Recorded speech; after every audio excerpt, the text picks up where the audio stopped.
I'm joined by University of Central Oklahoma defensive coordinator Brandon Lechtenberg. Coach, thank you for taking time to talk to me this afternoon. Could you start by telling the viewers and listeners out there about yourself? Oh, a little bit about myself, I guess. Well, I'm from Nebraska originally. I grew up playing 8-man football there. It's good to know Oklahoma has a little 8-man football as well. I went to school at the University of Nebraska and did not play college football there. I actually tried to walk on at the university, did not make it. Turns out I'm not quite tall enough or fast enough. So I started coaching high school football when I was 19 years old at some local high schools in the Lincoln area. And I played college rugby at the University of Nebraska instead. A little bit more grit than ability goes into that game. So I started playing rugby and spent 4 years playing rugby at the University of Nebraska. After college, I coached high school football for a couple of years prior to getting a graduate assistant job at TCU in Fort Worth, Texas. And I moved down there at about the age of 25, 26 and spent 3 seasons with Gary Patterson and his staff there as a GA, and kind of fell in love with the college game and have stayed in it ever since. So I went from TCU to spend 6 years as the defensive coordinator at Millsaps College, Division III school in Jackson, Mississippi, where I met my wife. And we've since had 3 kids as we've traveled and moved. So went from Mississippi to Tennessee to back to Texas to San Antonio, and now here in Edmond. So now you mentioned that you played 8-man football. Now I played 8-man in middle school. It was a unique experience. So for those who might not know the 8-man game, what are some of the key differences? Outside of that, there's 3 less players. But what are the key differences from the 11-man game to the 8-man game? Well, we always said you had it a little bit tougher to play 8-man football. You got 8 men doing the work of 11, so somebody's got to pull up that extra weight because ultimately it's the same game. But basically, you don't have your tackles are eligible is the best way I would describe it. Your tackle and your tight end position are the same players. You got to, in at least the rules we played by, you had to have 3 offensive linemen that were ineligible, but typically you had 2 tight ends or a split end that was eligible. So all those rules were the same. You just were missing like your wide receivers, your slot receivers, things like that. Now some teams could play, and I think like most of football as it evolved to a spread game, some of those 8-man teams play with wide receivers and spread the game out a little bit more. But ultimately, you had fewer skill positions on the field, is the best way to describe it, or you didn't have offensive tackles on the field, however you wanted to build your offense. Typically, there was no, and I think Oklahoma's more like where I grew up, where your best players were on the field on offense, defense, special teams. Coming from recruiting and working in Texas a good part of my career, a lot of those bigger high schools there, guys only play one side of the ball or the other. But that's a similarity that I've seen across the board, even at 11-man in Oklahoma, where these guys are playing a lot more football over the course of the game because they are playing on both sides of the ball and bigger contributors on special teams as well. And then you also mentioned that you played college rugby. So, what was that adjustment going from playing organized football to rugby? Learning the rules, first of all. It's like any other sport. When you don't know the rules of the game, it takes a little bit of a learning curve to figure it out. From a physicality standpoint, they're very similar games. You got to have a mindset where you're not afraid of contact, and you want to be able to run and hit and tackle. I guess some key differences are everyone gets to carry the football in rugby, so to speak, or everyone gets to carry the ball in rugby. I was a linebacker and an offensive lineman, so I didn't carry the football a whole lot when I was a high school football player. In the game of rugby, you don't sub out offense, defense. It's more similar to soccer where you're playing the entire time, and it's a fluid game where there's no out of bounds or there's no timeouts. The play doesn't stop after every snap. It continues to run for 40 minutes straight for a half, basically. You take a little break, and then you go play for 40 more minutes without the ball. The ball's always moving. So you go from offense to defense without running on and running off the field. Probably one of the biggest differences were the amount we'd play in a weekend. We'd go play a rugby tournament. We'd play 5 or 6 games between a Friday night and a Sunday afternoon. So your body would be pretty beat up when you got back in a van or bus or however you were traveling to get back home. So it wasn't one game a week. It was, we practiced twice a week and played 5 or 6 games on a weekend. So it was a little bit more demand on the body. But it was a lot of similarities, but a lot of just differences with the rules.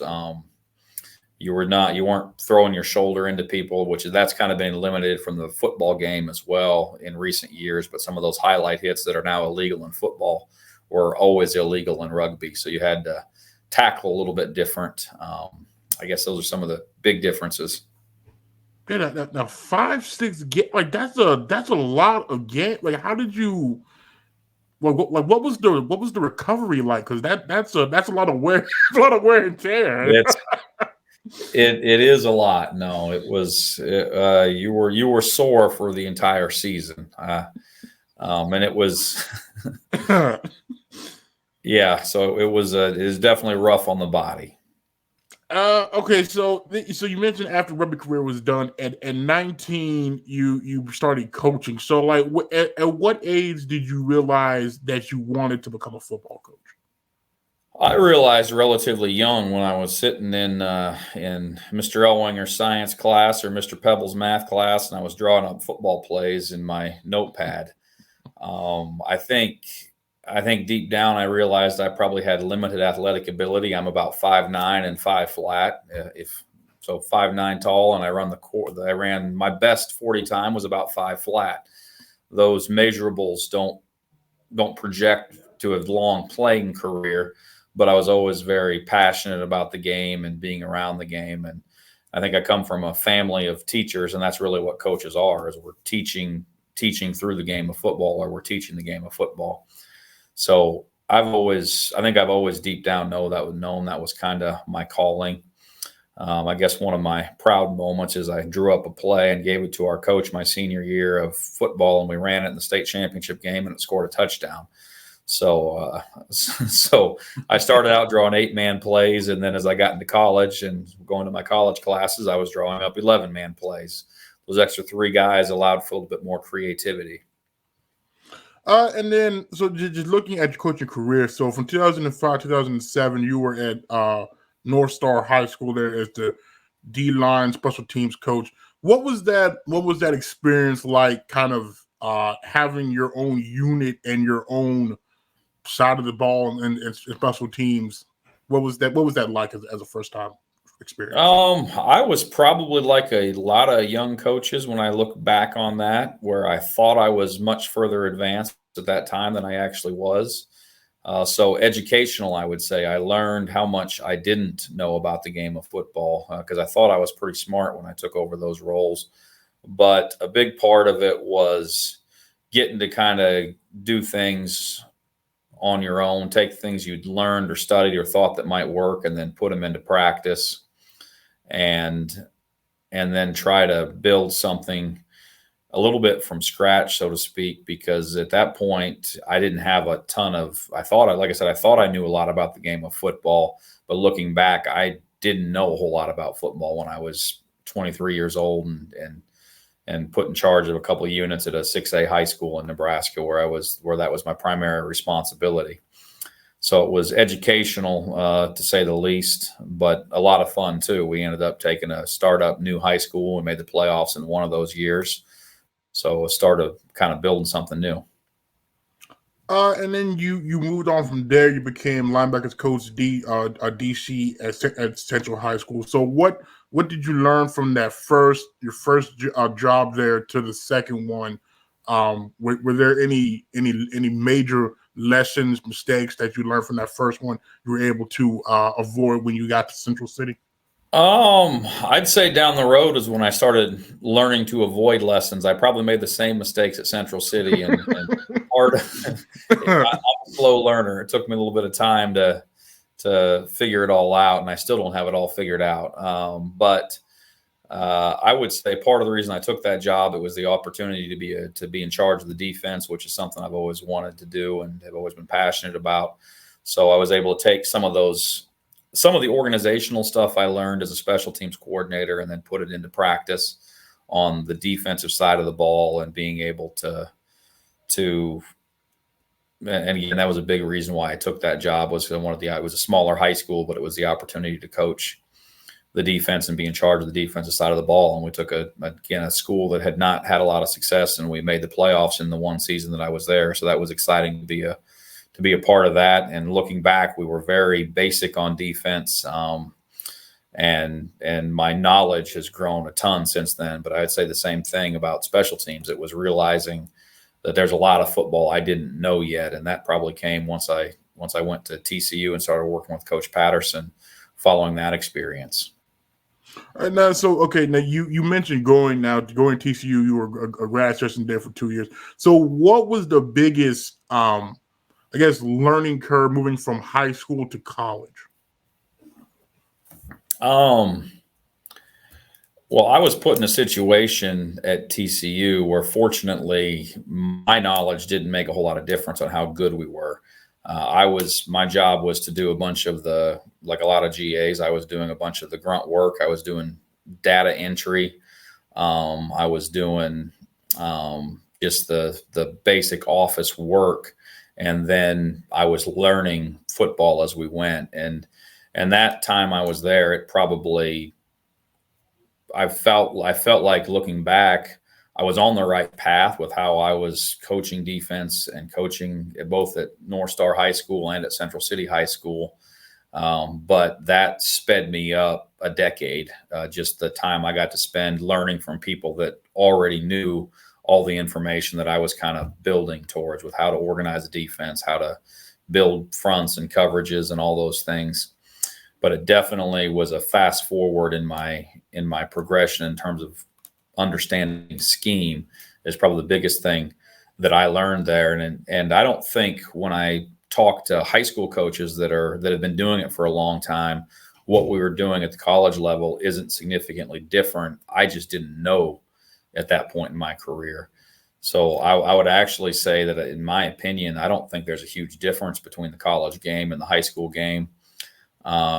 There's differences in resources that you have, but that's the same. We have fewer resources at UCO here than what they have at Oklahoma, but we have more resources than they do at other places. That we have more resources here than we had at Millsaps College when I was a Division III coach. So it's all relative, and there's certain bigger high schools that probably have more resources than we do in terms of coaches and things. So it's more about the resources and time that you have to spend with players. And that's probably, the college game does give you more access to players and more time with them than what the high school game does. So it gives you, potentially, you can give them more information. But again, I've been a part of some, and even here in Oklahoma, as I got out this spring, there's a lot of your high schools are spending a ton of time with their kids and giving them a bunch of information. So I don't see, football's football at the end of the day. I don't see a huge difference. In fact, I'd say a lot of times in the game of football, uniquely, information travels up rather than down. You see some of the modern NFL game, the RPOs, run pass option stuff, that all started in high schools. So a lot of stuff in the game of football actually starts at the high school level, and coaches, they're not under the microscope of having to win, so they can, or at least having their games on TV and that constant pressure. So they try new things and do new things. And then us college coaches steal it from them, and the NFL coaches come and steal it from us. So that's something unique about the game of football, where I think a lot of times information starts at the ground and moves up, rather than vice versa, where you're learning it from the top and it's kind of filtering down. Now, you had a chance to work with a great defensive mind in Gary Patterson there. What would you say was probably the biggest thing that you learned or took away from your time at TCU? Probably, I'm going to give you two things. First of all, it's how he organized defensive play calling, defensive playbook, so to speak, and very different than most people organize a defensive playbook right now.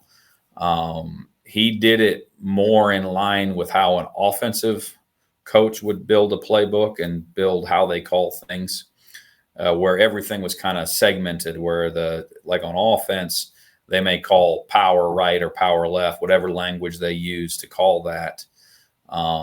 And then they have a bunch of tags they can do with wide receivers. They can tell the wide receivers to block. They can tell the wide receivers to run routes. They can tell the wide receivers to run a bubble screen, and they segment those different things. Likewise, if they want to run a bubble screen, but they want to change the run game, they can run zone with it. Defensive coaches have historically used shorter calls, and it's been built more off memorization than concepts. That's something that Patterson did that I thought was unique and that I've definitely taken with me. It's a concept-based way of calling the defense. He ran a 4-2-5 and ran a bunch of cover 4, which is that's not what I took from him. What he did became very popular during the 2000s, early 2000, from about 2005 to 2015. His defense was as popular as anybody in the country's. But it wasn't about running a 4-2-5 for me. It was about being able to be multiple in your defense and to be able to run a bunch of stuff without teaching your kids anything new.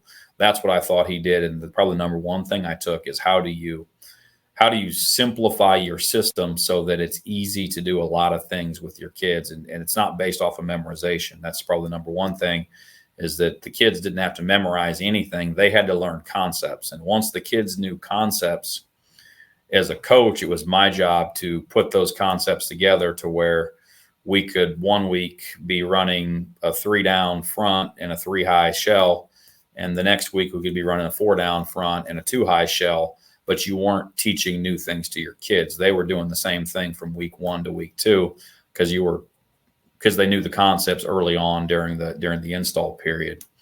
So that's probably the number one thing that I've taken, is how to structure a defense and how to build a defense. If you look at us this year, we're going to be different schematically than what my core roots were with Patterson and the 4-2-5, but we're going to use a lot of that same language. Like, we're using a lot of the terminology, but what will look different on film, but it's all going to be concept based to where we can change it from at halftime of a game. We can look very different than we did in the first half. And again, we're not teaching our kids anything new. So that was probably one of the two things. I think the other most important thing that I learned from him, every July, we would have basically a defensive coaches clinic where each position coach would get up on the board and install their portion of the defense as if they were installing the kids. And then that afternoon, we'd go out and we'd go through drills, and the coaches were teaching the other coaches the drills, which to me, that was coaching coaches. Ultimately, Gary Patterson couldn't be in every position room. So the coaches had to be his voice in those rooms. So he had to be making sure that everyone's on the same page. And I didn't realize it at the time until I started going to some other places. That was less common than it was. I mean, that was fairly uncommon, where other places I went to, it was just expected that the coaches knew what you wanted to teach and went out. And so it was a little bit more segmented. So that was unique, I thought, in my time there. And so another thing I'm trying to replicate here at Central Oklahoma. And you were able to quickly put what you learned under Coach Patterson to use at Millsaps College, where you had a great run there. What now? Because at the D3 level, there is no academic scholarship. So, like, what was that recruiting like, trying to get guys to go and play for you down there? You had to be incredibly organized and have a big net. So you had to be recruiting a bunch of people, because ultimately you're going to lose a lot of good football players. I always said there was a Division III national championship team that was in the fraternities at Ole Miss and LSU, because that's who you were. In a lot of cases, you weren't recruiting against you had to determine whether or not a kid really wanted to play football or if they wanted to go to and there's merit in that. A lot of people want to go and be a part of Oklahoma or Oklahoma State. And if they can't play football at those places, they still want to go watch and play on Saturdays. So that's where you had to find the kids who were truly passionate about the game of football and didn't care who was all watching or what they were missing, that just loved to play for the sake of playing. So, and you had to have a big net to do that, because what you found yourself, if I ever found myself trying to talk a kid into playing football, he probably wasn't the right guy for us, because it probably wasn't that important to him. So there was an element of that. You just had a lot of phone recruiting, a lot of challenges to find the right guys. Now, once you found the right guys that could play, that were tough kids and good football players. Then you had to go beat the conference schools on them. And a lot of times that was trying to figure out who could get them the most academic money. How could you put together a financial aid package to limit what they had to pay out of pocket. So that there was a lot of challenge with that. I guess I'd say the biggest thing was, again, have that big net so that you knew you were going to lose probably 9 out of 10 kids you were recruiting. So you had to make sure you were recruiting a bunch of them. So going from having to deal with that from a recruiting standpoint to at your jobs after that, having athletic scholarships, what lessons were you able to take away from that you can apply to your recruiting philosophy now? When I interviewed for the linebacker's job at Incarnate Word, the guy who's now the defensive coordinator at SMU, Scott Simons, was the DC there at that point, and he had asked me a very similar question because my primary recruiting was Division III recruiting, and he was concerned I wouldn't be able to recruit at the Division I level. I would say, and I'd probably answer your question the same way, it prepared me to be organized, because without organization, it's very difficult to recruit at any level. And some things don't change. You still have to have a big net, and you have to be able to be in constant communication with a lot of different players. I'll give you an example here at UCO, and going through really just one January and then a spring. It's hard to you've got to find the right guys, because the guys we really want, they may end up getting an offer from Oklahoma or Oklahoma State late. We had a couple, or they maybe get a FCS Division I offer.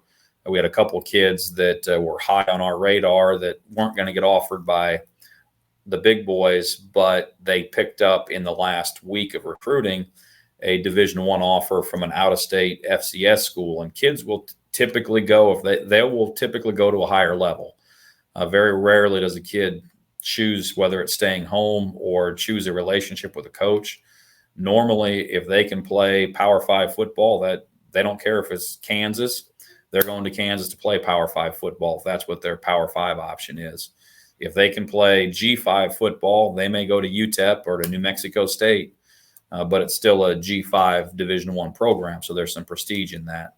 They can go FCS, they go FCS. And so we fight that fight at all levels. You're trying to find the right fit for you, and we'll fight. I can already tell we're going to fight preferred walk-on opportunities here. Some of our best recruits are guys that are getting maybe a OU or OSU isn't offering them a scholarship, but they're offering a preferred walk-on opportunity, and now they can go be in the big school and be a part of the football program, even though they're not getting the financial help that we're offering through a football scholarship. So you've got to find the right guy. So that is very, very similar. And in order to find the right guys, you have to have that big net where you're in constant communication. And sometimes you have a guy, and this happened at Incarnate Word. I'll think of a linebacker that we signed there that's going to become a really good player for that program.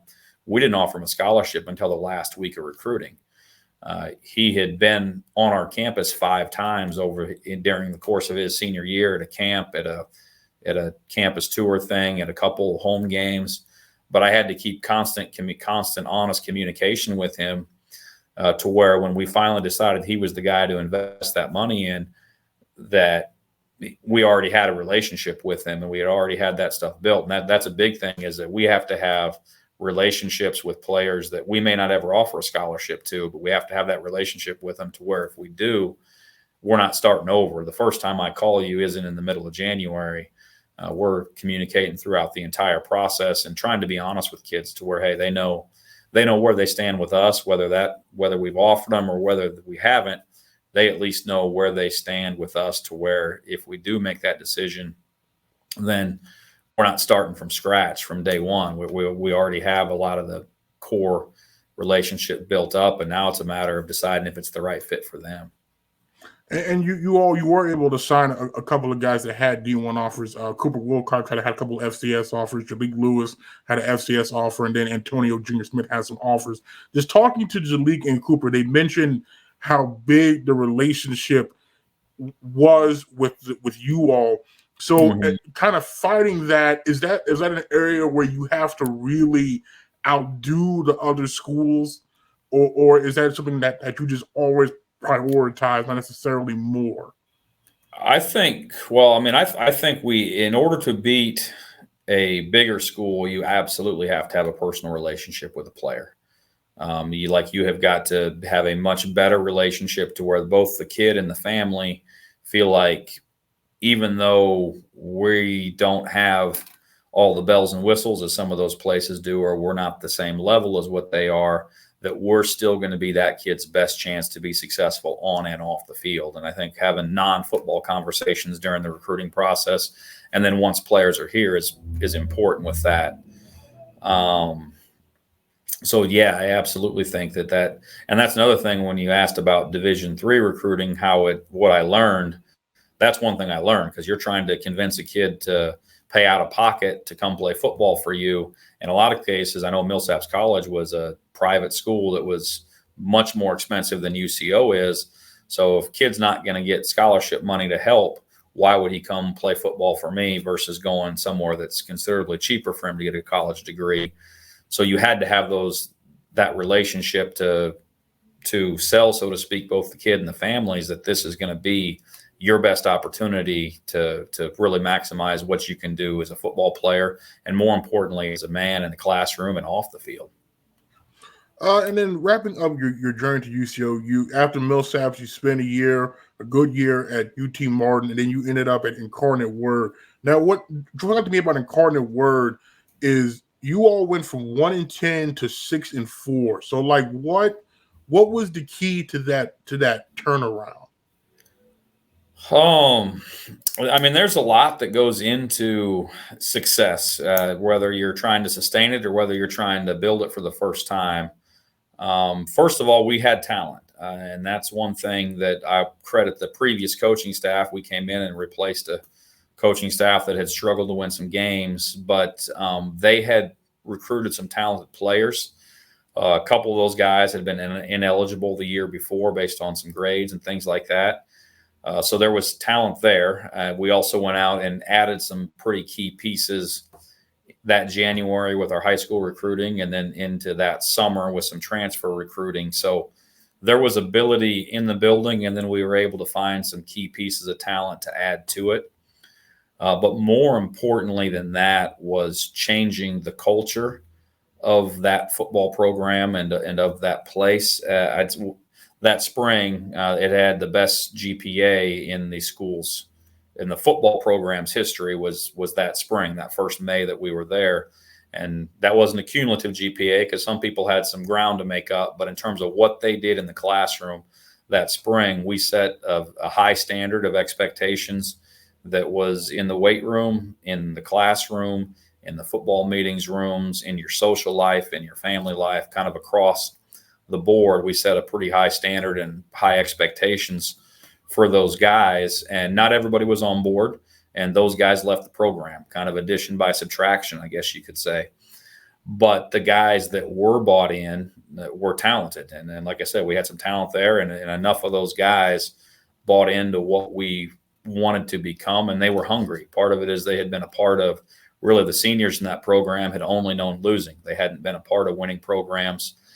They were hungry to win, and that probably overrid maybe some of their personal or selfish ambitions to really put the team first, to know that it put them in some good situations. So combination of talent and culture kind of came together for us that first year that we were there. It was a lot of fun getting everybody on the same page and beating a former national champion and an eventual national champion again, Sam Houston State, by 3 or 4 touchdowns. And we beat a bunch of the traditional FCS powers, McNeese State that year, Southeastern Louisiana. And we were an upstart that had only been a Division I football program for 3 years at that point, I think. So it was a lot of fun, and a lot went into it, but I'd say talent and culture were the two big things. So after your time there ends, then how do you end up at UCO? Well, we had a good stretch at UIW. We won a conference championship my first year there, and then my middle 2 seasons. And one of those was that COVID spring year where we played a spring football season where we were about 500 both of those 2 years in conference. And then this past year, we went 11-2 was our overall record, and we went 2 rounds deep in the playoffs. Lost to the defending national champs at that point, Sam Houston State, in the second round of the playoffs. So we made a run that is unprecedented in that school's history.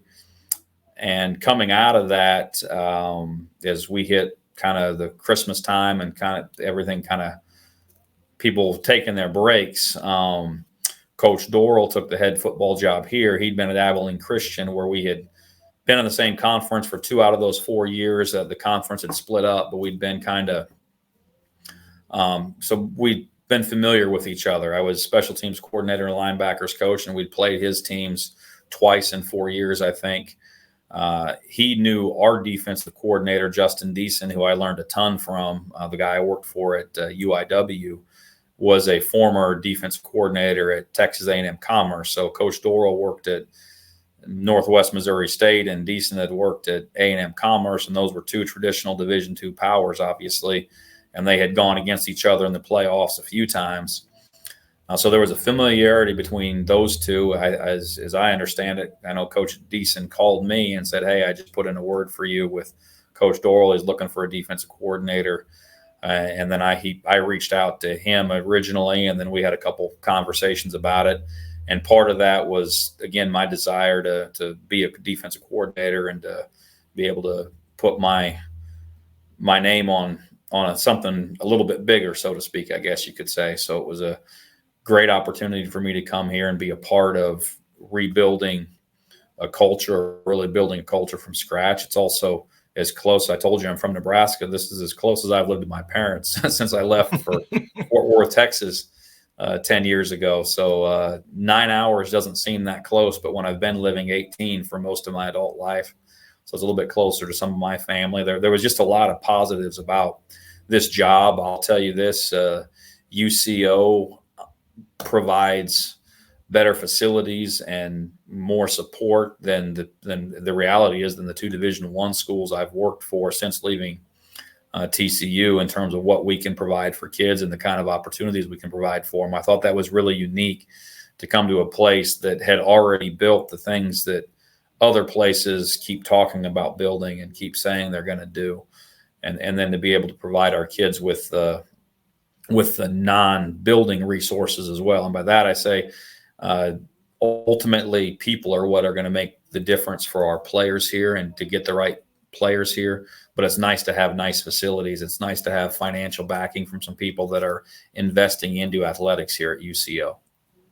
So you get here December, January. You have to put together a class. You went out. You signed a really good class. I thought there was some really good guys in the secondary. Jalik Lewis, Curtis Wilson. Like I'm forgetting Aaron Hamilton, and then at the linebacking core was really impressive. Jack Puckett, Joey Haver. And then, of course, on the D line, Zachary Stillwell. What did you like about that group you were able to put together in such a short time? Well, you missed Chase Faber. He's the other guy that had Division I offers. Kid out of McAllister had several G5 offers. Was a third of those. So we brought 3 linebackers in. But what I would say, and this was a lesson learned at UIW when I was there with Eric Morris and Justin Deason, and it just was echoed through working here with Coach Dorrell, that we put our time into recruiting that first January we were there. It was about the process. It wasn't about signing a bunch of transfers that might come in as 22-year-olds and ready to come play now. It was, we're going to be here for a minute. We need to get good culture in this program. And that's what, if you look at that class we have, there's a bunch of very tough, hard-nosed, good football players in that class. And that's going to be a core of what this football program becomes over the course of the next 4 years. Just some guys that are, that's probably the number one thing, is they have grit. You've got guys that come from winning programs, guys that have accomplished a lot. And there's a lot to be said for that. Guys that know how to win and that know how, and then understand that you don't just show up and win. You have to work to win. You have to invest the time. You have to invest the effort into it. And they come from those programs where that stuff's already being expected of them. So we're not going to be having to change their work ethic. They're coming in here with a great work ethic already. And then they also had good athletic ability. That's the flip side of it, is those are kids. I told you I was 5'9" and 5 flat. I was a hell of a football player. The reality is I wasn't athletic enough to play even Division II football, or I would have had Division II football offers. These kids are not only good football players, they're also athletic kids, and they're kids that have a huge upside on the field. So we're very excited about them. And that linebacker unit, you mentioned Chase Faber, Joey Haver, Jack Puckett. What specifically about that group and about them excites you the most? Talking football with them. And I think that's a position that's an IQ position more. I mean, every position you want smart players at, but that's a position where you have to really understand the game of football. You've got to be able to make checks and be great communicators. All three of those kids are football junkies. You sit down and watch film with them. They're asking questions. They're learning very, very quickly. They're guys that I know right now are going to be able to not only learn quickly, but they're going to also be able to turn around and teach other players as they come into the program and teach teammates the defense, which is critical to have guys like that can kind of direct things. I mean, that'd be the number one thing. They're also incredibly tough kids. I mean, you got a wrestler in there that's I believe, Jack, who is a state wrestler. You got Joey that comes from traditionally one of the top powerhouses in the state, and Chase, who wrestles pigs in his spare time. He does his share of hog hunting out there the old-fashioned way. So you've got just a group of guys that are both smart and tough, which I think is at that position. It's critical to have that. And then this spring, it was your first kind of on-field look working with your unit. Now you inherited a really good defensive line, big physical, deep group. How big is that to have a defensive line that's that talented, kind of helping you in your first year here? I don't know if it's going to matter if it's my first year here or my 20th year here. It all starts there, and I got to give a shout out to Rashad Sanders, who's been here as a coach this will be his third year. He was here with the previous coaching staff and was kept on staff. Did a tremendous job of recruiting and developing that group, and we're paying dividend. I mean, we're reaping the payoff of that right now. I think on the defensive side of the ball, really, I think that's the position that makes or breaks you.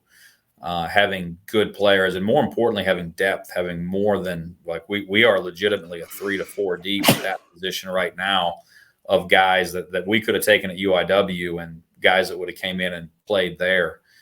So having that kind of talent and that kind of depth of talent, because guys get beat up over the course of a season. And yet what I've told my guys from day one on the defensive side of the ball, we can win a lot of football games with our ones. We need our twos to win a conference championship, and we need our threes to win a national championship. And what that means is that for us to play 11 games and win enough of them to win the MIAA, at some point our twos are going to have to play big roles. At some point our twos are going to have to start, and there can't be a drop-off between your one and your two. In order for us to play 16 games and make a playoff run, your threes are going to have to play a big role at some point. And at some point, you're going to be starting a football game with threes, and you can't feel that drop off. Those threes got to play at the same level as the ones. Defensive line is the position that we're as close as any to being able to do that with right now. Putting together a depth chart going into the fall on our defensive line, it's not real easy because we got a bunch of guys that can play. Which, again, that's a position where you need a bunch of guys that can play because they're all going to have to play a big role for us at some point this season. And then in the secondary last year, there was some inconsistency at corner specifically. What did you see out of that unit this spring? Number one thing I saw this spring is they were much more talented than I thought they were going to be. And part of that was maybe me going into the spring with some expectations that I'd heard they had struggled a little bit in the secondary the previous fall. But when I saw it with my own eyes, we've got talented players there, and really a good group of talented players with much better depth than I anticipated at those positions. I think that we're trying as much as anything to keep the scheme as simple as we can possibly keep it across the board at all positions, to allow players to play fast and to allow players to not get caught up trying to think about what they're supposed to do or when they're supposed to do it, to be able to understand the scheme at such a level where when that ball snaps, they can just go play and play fast and play hard. So I think the number one thing I found out this spring about our secondary is we've got a talented secondary. We've got to add some depth to it. We've got to add some, and I think we have a good group of freshmen coming in that have done that. But overall, I was very, very pleased with the amount of skill we had at those positions. And now it's just getting everybody on the same page to run to the football and make as many plays as we can. And then at linebacker, that's a position where last year's starters either graduated or transferred. What did you learn about that group? Well, they had to be tough this spring because we had fewer numbers of that position than any other position. We play 3 linebackers at a time.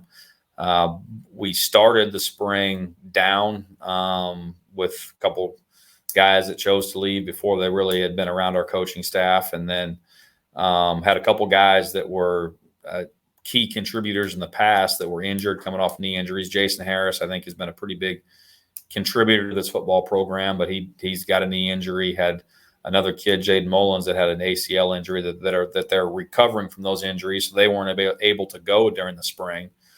And then so we started the spring with really just a 2 deep at the linebacker position, and quickly picked up a couple other injuries. And pretty soon we're going through spring where these guys aren't taking any plays off because they can't in order for us to practice. There was more than one practice where if we had 40 plays a team scripted, our linebackers were playing 30 of those 40 plays based on kind of being in a 4-man rotation to get some breaks. So they had to be incredibly tough, and they definitely stepped up to that challenge and stepped up to the plate. It's a talented group where I'd say the guys that went through the spring for us that I had got a chance to actually see play and compete athletically are going to be comparable to the guys that I had at UIW. And I think we've got some young players that didn't get a chance to play a lot last year that have the athleticism to step in and play big roles and be big contributors this fall. Now, was Marlo Hughes, was he able to go through spring healthy? Yeah, Marlo had he started spring, had a mild injury that kept him out of a couple practices in the middle, and then came back and finished strong, was a very productive player. And he's one of those guys I'm talking about that I don't think played a huge role last year from what I can tell, but looked to have the ability to play at a very high level, and again was very bought in and busted his butt all spring for us. I'm glad, because Marlo in 2019, I thought he was turning a corner. He had a really good start. He had a pick 6, and I think he had a collarbone injury, and then didn't play the rest of that season, and then last year got beat out. So I'm glad that he's healthy and showing what he showed in 2019. So overall, as a unit, what would you say was your biggest takeaway from spring? These kids are hungry. And they care, and they really care. They want to win and want to be successful, and they're hungry. Like they're not afraid to do extra work. They're not afraid to hold each other accountable, and it's been fun to be a part of that culture this spring and early summer as we've gotten things going. But that's probably the biggest takeaway is we got a hungry football team, which from my experience is one of the big keys to having a successful football team is guys that want it. And what do you need to see most out of that unit when fall camp starts? LCD. I call that leverage, close, and drive. That's going to be a combination of how we tackle and how hard we play. That's the number one thing that we'll talk about all spring. We'll talk about all fall. We'll talk about every day during the season. Leverage is referring to, can we play the game of football with great leverage? And that's the number one reason anybody ever misses a tackle is they're playing with bad leverage. close is, do we have 11 guys running to the football? Are we constantly playing hard? And are we constantly running to the football, regardless of how tired we are, regardless of the circumstances? Can we be closing to the football? And then drive is finished. Are we running our feet through contact? Are we being the most physical unit on the field, whether it's going against our offense in a practice or whether it's going against Emporia State in week 2? Whoever it is, are we the most physical players on the field? Are we the most physical unit on the field? So that's probably the number one thing. More important than anything we do from a scheme standpoint, anything we do from a game planning standpoint, it's can we play with LCD? Can we play harder than anybody that we play against? Can we play tougher than anyone that we play against? Okay. Well, before I get you out of here, I do this with all the new guests. Kind of get to know you type questions. Your favorite sports team? Oh, the Broncos, UCO Broncos. That's a good answer.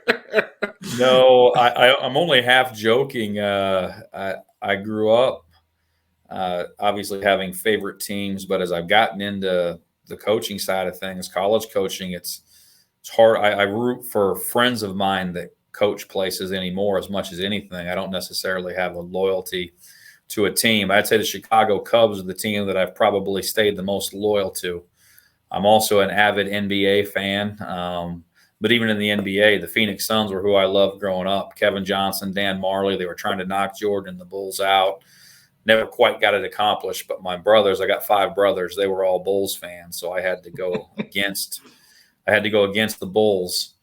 So the Suns were but as I've gotten older, I enjoy watching what I'm hoping these NBA finals do is they go 7 games because they're all fun to watch. I got a 5-year-old and a 3-year-old daughter. They get to stay up late with me whenever the NBA finals are on. So they're probably hoping it goes 7 games too. But NBA is probably the game I am the biggest fan of just to go watch. I love watching the playoffs, but again, I don't really have a team anymore. I just enjoy watching good competition, and I kind of pick a team for each series, I guess you could say. So who are you pulling for now, the Warriors or the Celtics? I am going for the Warriors. This is actually the series I wanted to see because when I was watching Boston play the first 3 rounds, I thought, God, this is a huge contrast in style between what Boston does and what the Warriors do, where the Boston is just a much bigger and more physical football or basketball team than the Warriors are. So, but I've really enjoyed how the Warriors have played with really their entire run here, just the way they share the football, the basketball, the way they pass and move. It's a fun brand of basketball to watch, but this series has been a lot of fun because you're seeing kind of a contrasting style, and I think Boston is ultimately the more talented team of the two. But it's been a fun one to watch.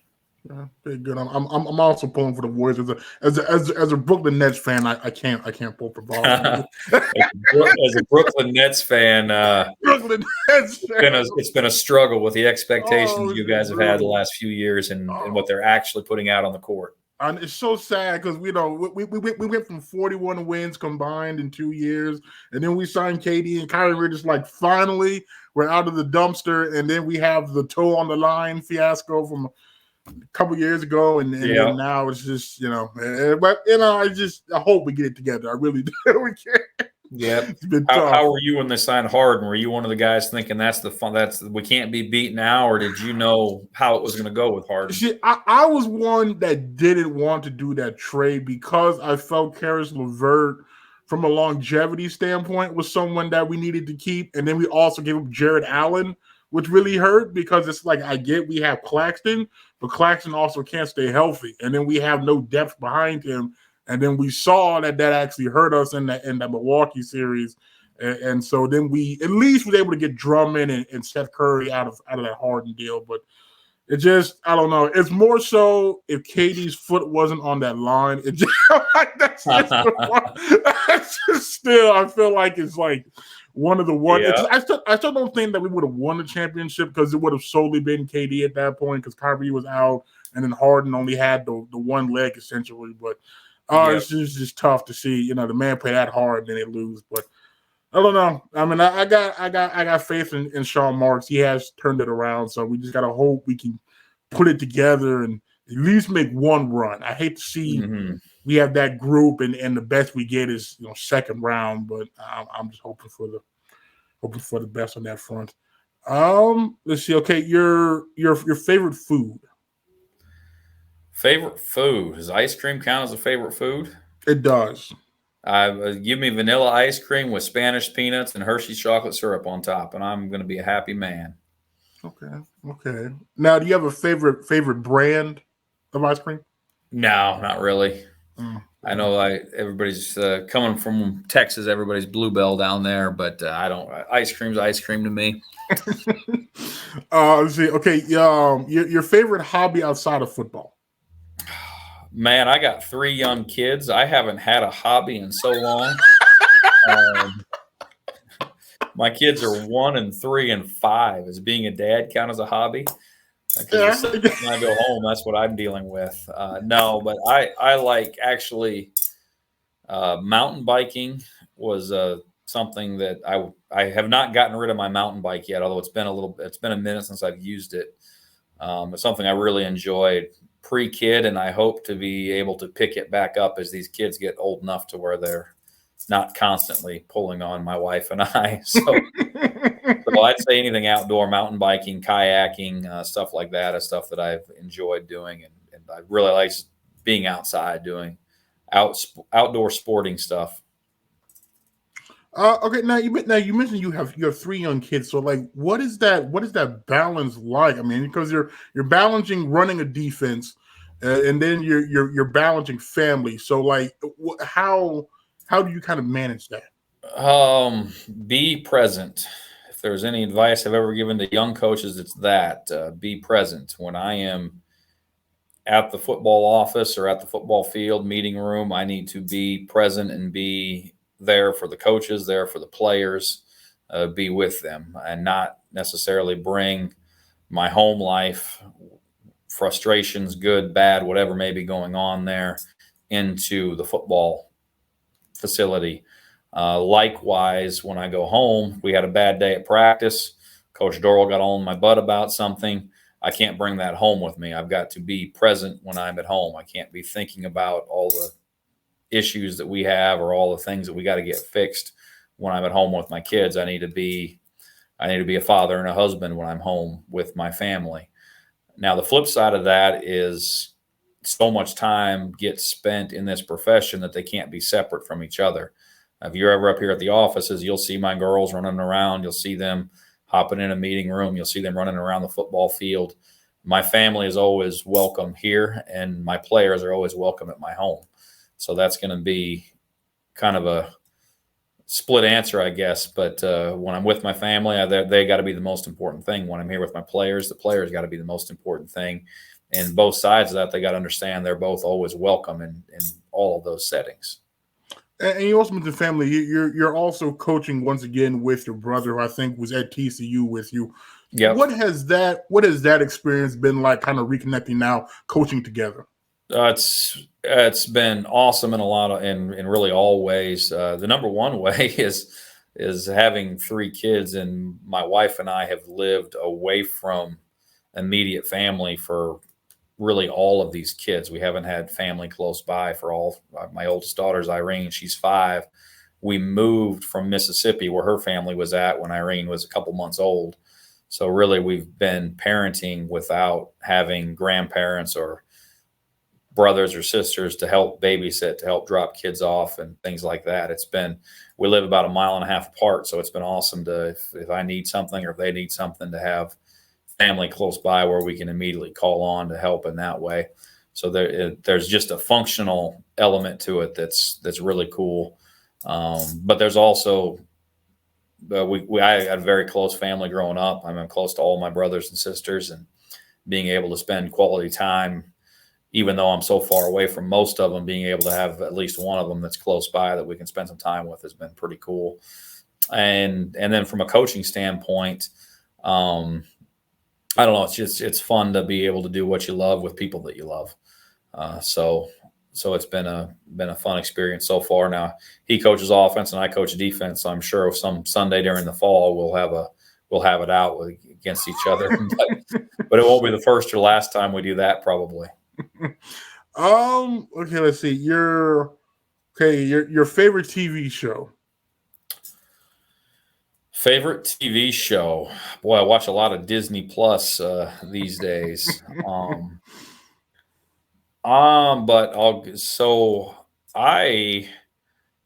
Game of Thrones was a big show for me. Obviously, it's a little bit older right now, but I read all those books, and they were great books. And then when the show came out, I thought they did a great job of, for the most part, keeping that thing pretty on par with what the books were. But that was a show I really, really enjoyed. I'm trying to think of something new going on right now.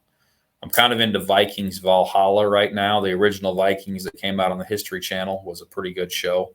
This is the time of year where I watch a good bit of TV. I got a little bit more downtime. So when the kids go to bed, I get to watch something I want to watch now. So I'm into Vikings a little bit right now. It's probably the one show I'm watching with some consistency right now.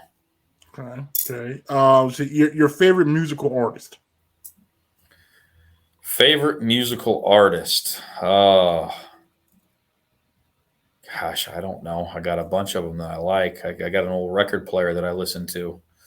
My daughters and I just bought a Bob Marley record, so I'll go with Bob Marley right now. Okay. That's who it is right now. Changes. Okay, so do you have a favorite Bob Marley song? No, not necessarily. I'm terrible at these questions. I don't have a lot of favorites. I apologize.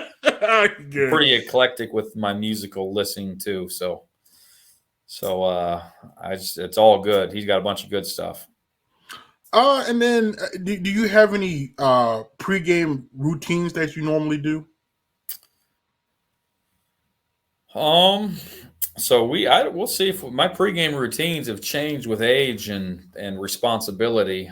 We always did. So we always played primarily night games at UIW, and that was anytime we had a home game, I got to do breakfast with my kids at home. So we do pancakes and I do a big breakfast with my girls on game day a lot of times. Obviously, when we're traveling, that was hard. But I guess that the closest thing I have to a pregame ritual was my grandparents have passed away. Now, don't feel bad. They lived to be in their upper 90s. They had great lives. They passed away about 6 or 7 years ago now. But I used to call my grandmother every Saturday morning on a game day when I was drinking a cup of coffee and talking with her. I call my mom now. So I kind of replaced my grandparents or my grandmother with my mother, making that weekly phone call in season just to catch up. And I'm a big coffee drinker, so I usually try and carve out 15 minutes to have a cup of coffee and make a phone call. Now, what is the coffee of choice? Straight black coffee. Folgers, I'm a pretty simple man now.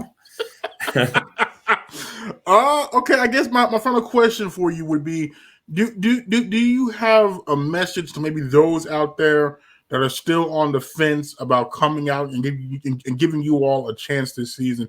Do you have a message about what they could or can expect if they come see you all play this fall?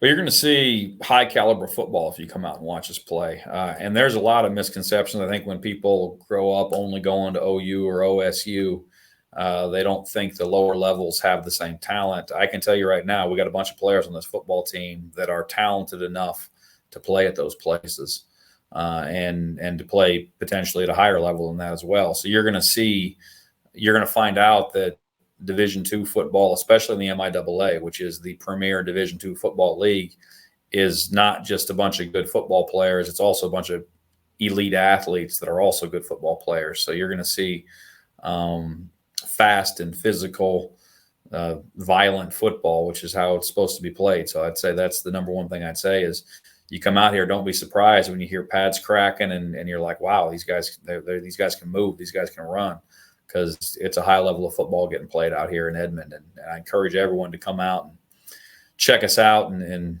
see for yourself what it looks like. I used to be in that camp. My first UCO game I came to, I was blown away because I did not anticipate it being that level of football, but just the quality of the game. It really caught me off guard, and so ever since then I kind of been hooked, realizing that while there is a difference, it's not as big as you would think there is between the FBS, FCS, D2. It isn't as big of a gap as I think people think. So, well, Coach, that's all I have for you. I appreciate you taking time this afternoon to come on and talk. You're more than welcome to come back, and I'm really wishing you the best of luck this season. I know the defense, especially that defensive front, was really impressive, and so I'm really looking forward to kind of seeing how we build upon the defensive success we had last year moving into a fall. Absolutely. I appreciate your time, and I appreciate the publicity you give to our football program. I know the kids appreciate it, so thank you. Well, thank you, Coach.